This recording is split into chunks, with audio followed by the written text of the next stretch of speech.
I'm Simone. I go by she, her. Sasika, I use she, they pronouns. I'm Aiden, he, him. And I'm Nomi, she, her, and we're Stan. Yay! So today we're going to be talking about Gaslight. It's a 1994 Gothic film. It's a US film. This is from IMDb, a little spiel. Okay, so 10 years after her aunt was murdered in their London home, a woman returns from Italy in the 1880s to resume residence with her new husband. His obsessive interest in the home rises from a secret that may require driving his wife insane. Okay, so we're going to be talking about, we're going to relate a quote to the movie, each of us, and then talk about a modern Gothic example. But first, I'll talk about the quote I found related to the film. So this quote is from the Gothic Cinema Taylor and Francis Group document. The quote reads, "Cinema had to evolve to suit changing attitudes towards women, propriety, accountability within marriage, and sisterhood. If the domestic space became the new Gothic castle and the dark cinematography carried over from the old dark house film and influenced by film noir, certainly suggests this, then Gothic artifice moved from the building's trappings to machinations of patriarchal figures who treated their wives as a mean to wealth."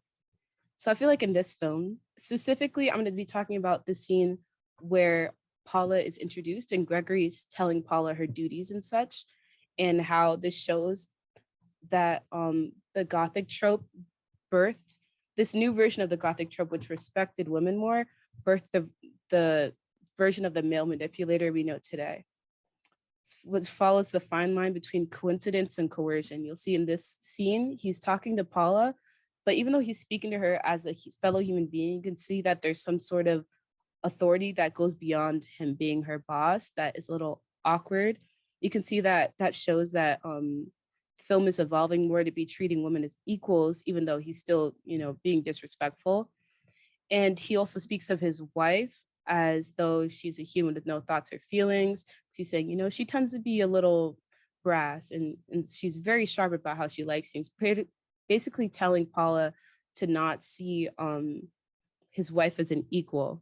And he also rarely makes eye contact with Paula throughout the exchange, busying himself with mundane tasks, which while he says stuff that could be of concern. For example, when he's talking about Paula's predecessor, he puts away the notebook while saying something which is very concerning about well, that's why your predecessor isn't here today, and just doesn't explain it. But because he's going through these mundane tasks, he's able to manipulate her. And you also see him making eye contact when she says something foolish, which shows the audience that he doesn't respect her at all. And he finds her actually quite funny, and she doesn't seem to notice. And he also does a very good job throughout the scene describing his wife as someone who isn't human, which is separating his wife from all the other women in the house, forcing her to use him as a middleman, which is acknowledging the ability for women to have sisterhood to exist in systems which they aren't actually related, and showing that the husband knows that's a threat, and the film acknowledges that that's a threat and tries to alleviate it immediately.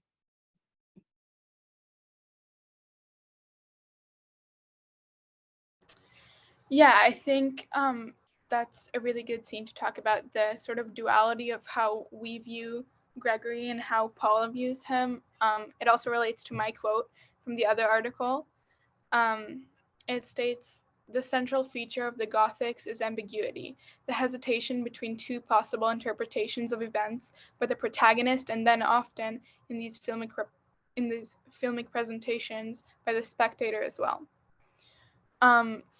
And that relates to actually the scene right after the one you just talked about, the one where Gregory gifts Paula the brooch.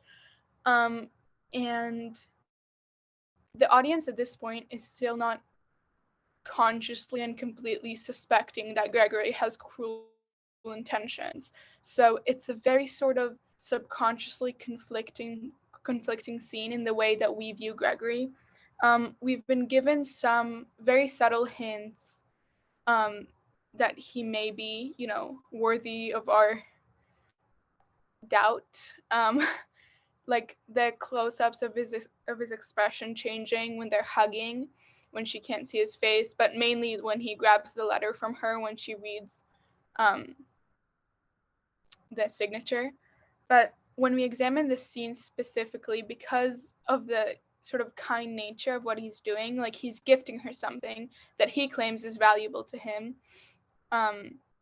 and that creates ambiguity about his character, and the act of giving her the brooch, and also his gaslighting in this very early on scene is so subtle. Like all he says is, "You're inclined to losing things," and Paula doesn't seem to think much of the statement, so we don't really either. Like it just seems like a very minor comment that we don't even necessarily pay attention to when he first says it. And then after she sort of answers, he's like, "Oh, just little things," which makes the comment seem even more relevant in that he himself is slightly dismissing the previous statement. And we also think, oh, this might just be him pointing out like a lovable imperfection in his wife. It doesn't seem necessarily, toxic or that he's gaslighting her. So that, with the juxtaposition of the earlier, still subtle hints that he is manipulating her, creates huge ambiguity. Like we're just not sure how to interpret this. We can't interpret it because there's just like too much room and not enough information to definitively sort of interpret it one way or another. And it's sort of, this scene sort of introduces the theme of Gregory gaslighting Paula in the film in like sort of the most subtle and sophisticated way possible, I think. I was also like thinking about the ambiguity and like how that contrasted with like ideas of Paula being like an individual and having free will. And I think that in the very beginning of the film, we get a taste of what Paula is like as an individual without the grasp of Gregory. And I think that sort of prompts the audience to desire that she finally gets out of this situation, because and that relates to actually my quote that I picked out was the problematic nature of feminine perception of male behavior is underscored by the presentation of features which are ambiguously sexual or violent. And so in the beginning, Gregory's like suspicious character. Like not only do we see that he's initially suspicious, but we also see that Paula is an individual. And so in the beginning, his face is sort of like concealed and we're intensely focused on what Paula is doing. And like she even says that, oh, like she wants a break to think about, like she wanted a week to herself to see if she would actually like marry this man. And then she goes on the train, and then there's this ominous shot of Gregory's hand, sort of that was like purposely malicious, like grabbing her. And that is like sort of like ambiguous because right after Gregory is suddenly warm and like asks if she's angry with him. And the fact that like he's asking her if she's angry with him is sort of like she's it's like the start of the manipulation. But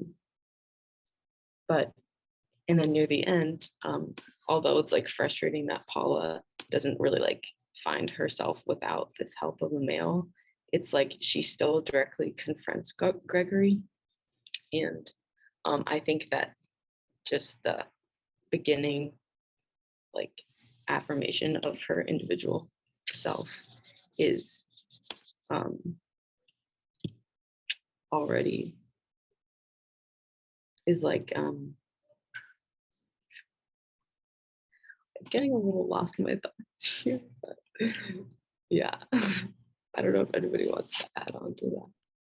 I have nothing to add, but kind of I think just moving into kind of all of what you said, I can go into my quote, which is from the Waldman reading. They go referring to the fact that the industry has been taken out of the home and large families were no longer desired or economically possible. She cited the emotional factors contributing to the housewife's dissatisfaction.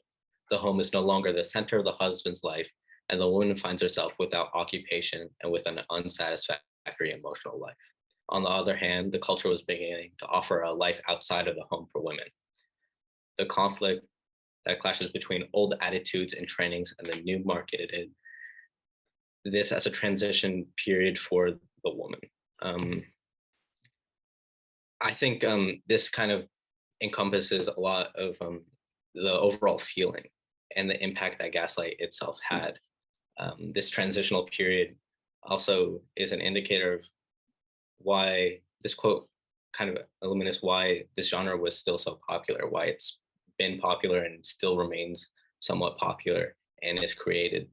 Yet it seems repetitious and we can tell what's going to happen. It still continues to be made. I think that dissatisfaction within being in the home is seen very much in between a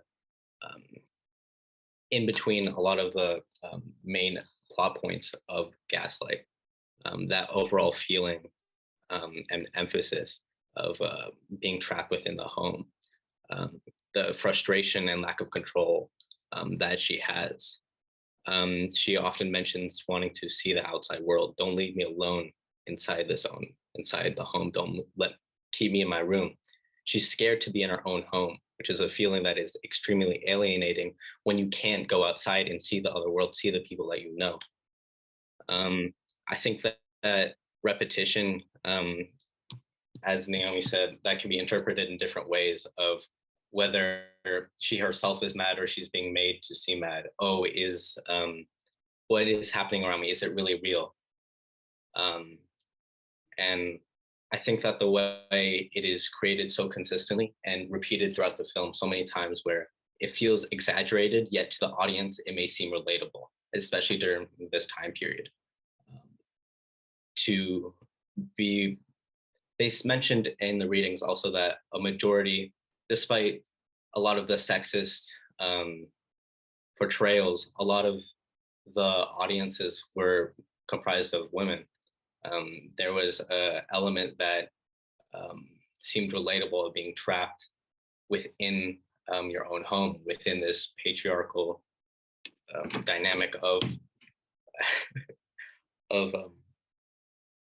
of your own life. And I think Gaslight was a great example of the change in this genre and how it was developing as the century progressed. Yeah, I think that sort of speaks to what I was trying to articulate, that like before there was no, like, the reason why I guess it was so appealing was because that you could see the sense of individuality that the women had, but they couldn't quite escape it and they were trapped. So, and I think that, like the reading was talking about how before the war or earlier, Gothic wouldn't really like affirm the female perception, but now during the war it was like making progress towards that. During and after the war. Also, going back to what Aiden was talking about, I think it's actually just like a funny thing to mention is like with that specific quote, and in Gaslight specifically, the home is still sort of the center of the husband's life as well. Like he's spent the past like 10, 15 years sort of obsessing over this house and and he in a way is just as tied, well, he chooses to be, she doesn't choose to be. She sort of like,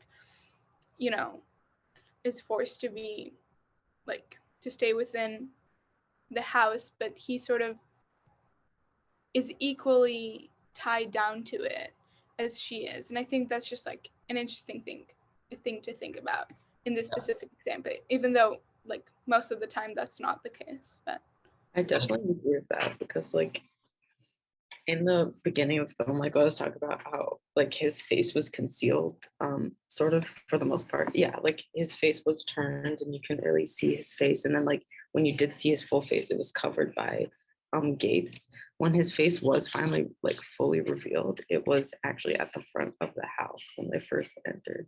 So I think that speaks to that connection that he has to the house. He needs to be there to carry out his plan of domination. I think it's also interesting in terms of how we see he's connected, because she doesn't believe he's connected to the home. Every night she thinks he's leaving to go work on his own stuff. He's going to events, he's doing whatever outside of the home. So while he is connected to the home, she doesn't realize that. She believes she is trapped and he is leaving. He's leaving and he's coming back. He's the only attachment she has to anything outside. It's really another emphasis of that isolation. They opposed to other Gothic tropes, like he didn't take her away to an estate, or they didn't go to her estate away. They're in the middle of London, yet still she's stuck in her house, and she's convinced herself that she can't leave. She's unfit, she's unwell. Another thing I wanted to bring up that actually Nomi made me think of is, you guys remember in class where we were talking about, we watched a scene from Rebecca and we saw that character Miss Danvers.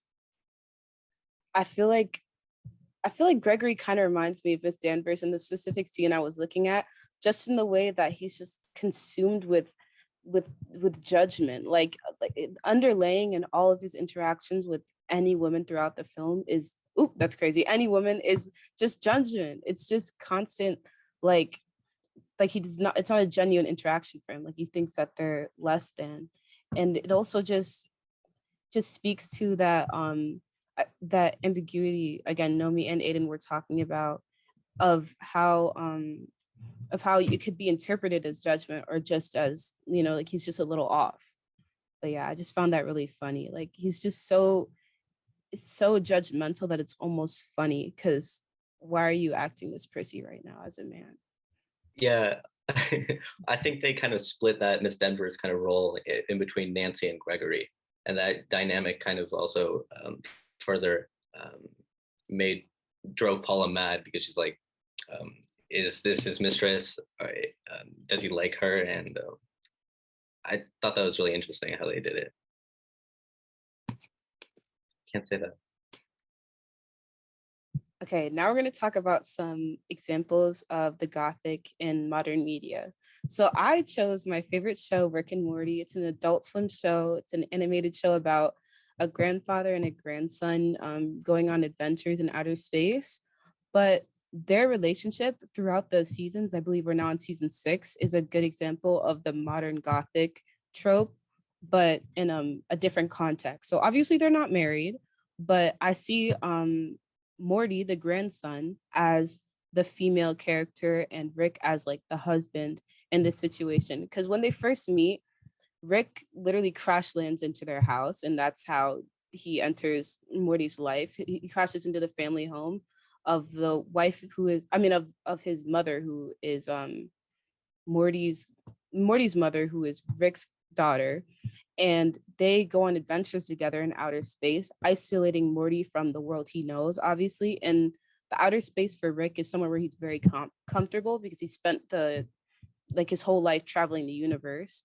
So it puts Morty in a situation where he is required to rely on Rick, and he still is interested in following him because Rick is so much more intelligent, and Morty is like, he's a pretty dumb kid. So once you find someone who's defined as in the show as the smartest man in the universe, he has a general level of underlying power, which you can see in most modern Gothic tropes, which I think the marital relationship would replace in a regular modern Gothic trope. But Morty is riddled with the insecurities, just like the females are in that modern Gothic trope. And his innocence dies over time, because in the beginning of the show, Morty is this young, innocent kid in the beginning of middle school, just living life. And he has a really cool grandpa, and he's enjoying the travels with him. But the more things he sees, like civilizations getting destroyed, people getting murdered in front of him, having to kill people. At a point, he had to murder his whole family and replace himself in that universe. And over those seasons, you see him lose his innocence, just like how in the typical modern Gothic trope, someone's getting slowly poisoned. So at this point in season 6, even though there's supposed to be 9 seasons, Morty's innocence is pretty far gone. but I feel like it's a really good example of the modern Gothic trope in a different context. Yeah, I think like examples of how like the Gothic genre is used in a lot of media is like it's often so subtle and like you would never think of it as Gothic. It's just not really what people associate with it. But once you examine it, I think literally probably every movie or TV show or like probably many like ads like have Gothic tropes in them. So the movie I chose as my example is one you would never like you. It was just like the farthest thing away from like what you picture when you think of Gothic. It's the Spike Jonze film Human Nature. It's one of my favorite movies. Basically, it's this crazy and obsessive scientist who is very sort of like insecure in his masculinity. And a woman who has this like medical condition where she grows hair all over her body. They get into a relationship. They start dating. And they one day go on a hike and they find a man in nature who's been isolated from society his whole life. And he's sort of like this wild like creature. He doesn't like speak or anything.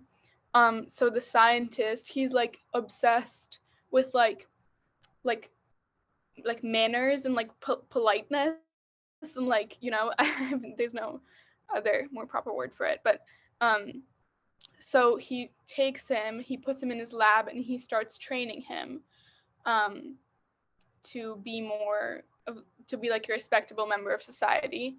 Um, and then slowly, as the film goes on, Nathan, the scientist, um, like becomes more and more toxic towards Lila, his girlfriend.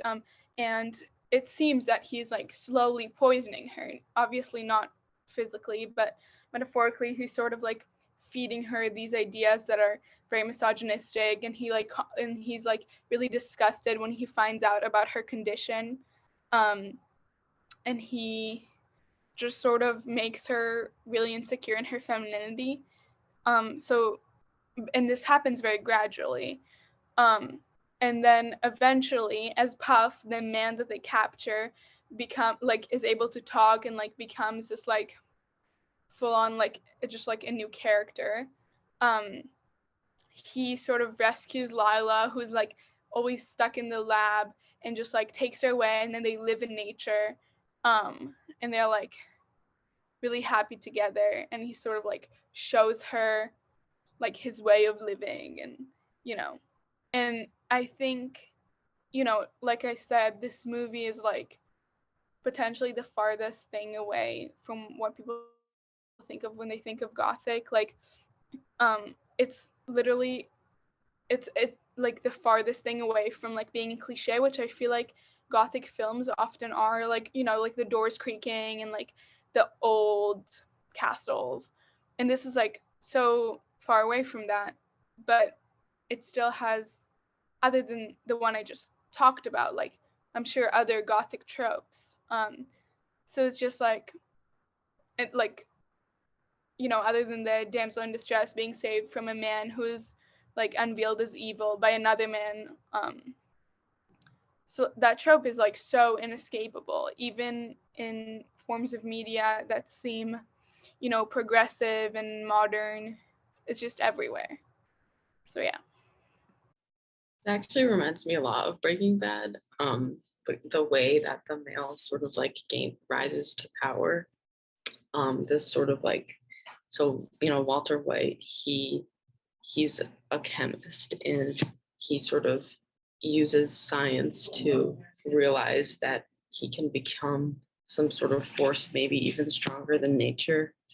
And I think utilizing science is sort of has to do with the male domination, because it's like nature could be associated with women, and that this using science to overcome that this like natural power that women would have. And I think that that using science against nature is this theme that could definitely relate to the male domination.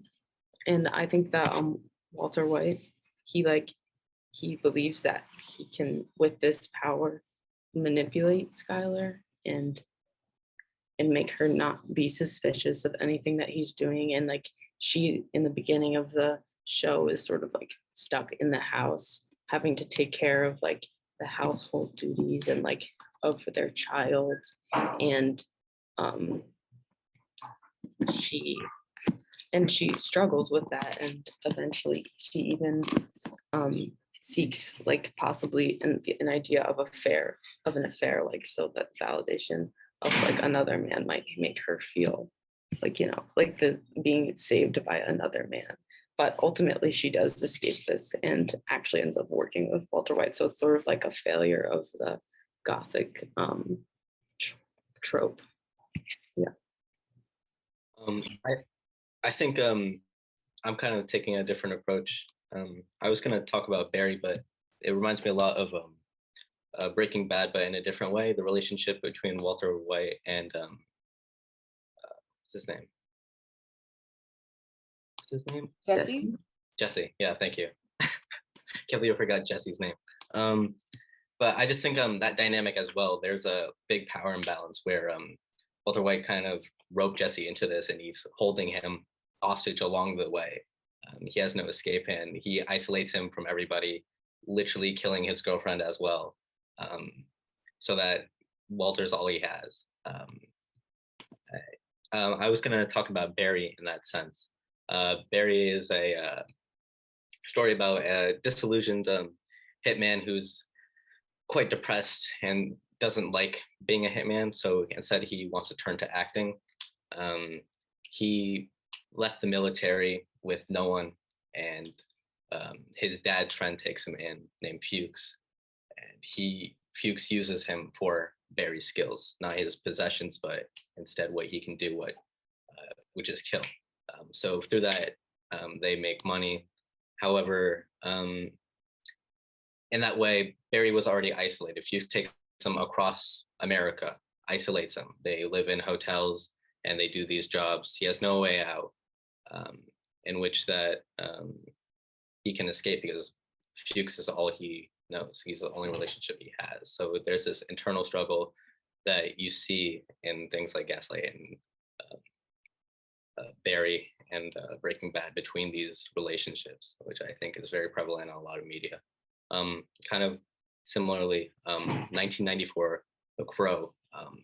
It's about a couple who's killed on the night before their wedding by a gang, and then on the anniversary of their death, the husband, the groom, rises up from the dead and he takes vengeance. It's the idea of the repressed coming up from the ground, and the dead still having an influence, taking back what he can. So I think that movie has a lot of Gothic elements, the way it's shot. It's this decrepit city that's in ruins, fires everywhere, broken homes, churches, a lot of plays with the windows. And I just thought the idea of the past still having that impact of that literal revival, I think it's an interesting kind of adaptation of how you consider a Gothic, where it's that male heroine. It starts with that. It's not like what the horrific actions have already taken place, and it's starting with the male heroine attempting to solve whatever he can, and the way he does it is through vengeance.